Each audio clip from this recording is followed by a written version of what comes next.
బయట కంట్రీస్లో polluting water అనేది ఒక క్రైమ్, కానీ ఇండియాలో మనం గ్రాంటెడ్గా తీసుకుంటాం.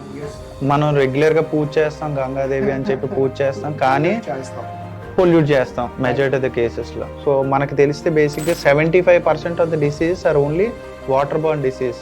కేవలం నీళ్లు పొల్యూట్ అయిన వాటర్ తాగడం వల్లే మెజారిటీ ఆఫ్ ద డిసీజ్ వస్తాయి, ఇంక్లూడింగ్ క్యాన్సర్స్ కానీ, కొన్ని రకాల డయేరియా కానీ, టైఫాయిడ్ కానీ, ఇలాంటివన్నీ. మనం ప్రతి వాటిల్లోని హైజీన్, ఆర్గానిక్ అని మాట్లాడతాం, కానీ బట్ వాటర్ విషయంలో మనము we don't follow the norms అనమాట.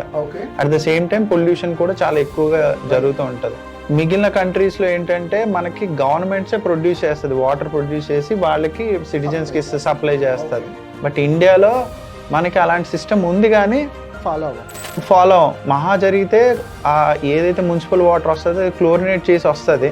మెజారిటీ ఆఫ్ ద కంట్రీస్లో క్లోరినేషన్ ఏంటంటే ఒక కార్సినోజెనిక్ ఏజెంట్, అంటే క్లోరిన్ వాటర్ తాగడం వల్ల క్యాన్సర్ వస్తుంది అనే ఒక ఇది WHO త్రూ ప్రూవ్ అయ్యింది అనమాట. అది